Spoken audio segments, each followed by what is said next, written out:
So, which project for you felt like running a marathon in flip flops? And like, you know, I don't know, something that was really hard, the most painful project. You're like, dang.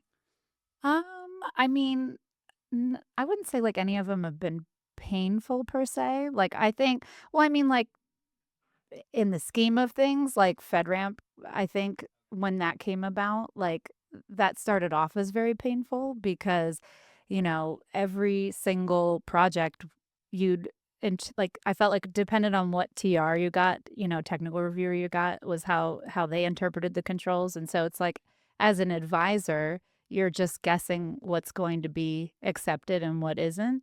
And so like and you'd reach out to them and say like, "Hey, um, this is how they implemented the control, is this gonna be acceptable?" And they would give you, like, this vague answer back, but then when you turned in the package, they had, like, all the clarity in the world of what was gonna be acceptable and what wasn't gonna be acceptable. Like, "We can't give you advice on what tools to use or whatever," and I'm like, "I'm not asking about the tool.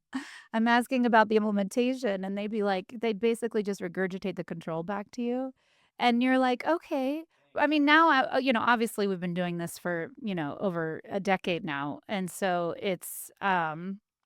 we know what's acceptable and what's not acceptable. But in the beginning, it was painful because you were just trying to figure out like how to interpret how they interpreted the controls. It's kind of similar to the CISSP. It's like, why people struggled with it, in the beginning was because if you actually had cybersecurity experience, which not many people did back then, then they would, well, this is how I would do it. And then they struggled to pass the exam. And then people who didn't know how they would do it, thrived. And that's kind of how it was with the beginning of FedRAMP. It's interesting because the CISSP is based on, NIST, right? And so for us that like took it like, oh yeah, NIST makes a lot of sense to us. But it's like, even I mean, I've been writing SSPs, well, not anymore, thank God. But back in the day, in the FISMA days where you could just implement it however you wanted to, and then FedRAMP became so prescriptive, so it was challenging, in the beginning, but now it's like we can do it in our sleep, thank goodness.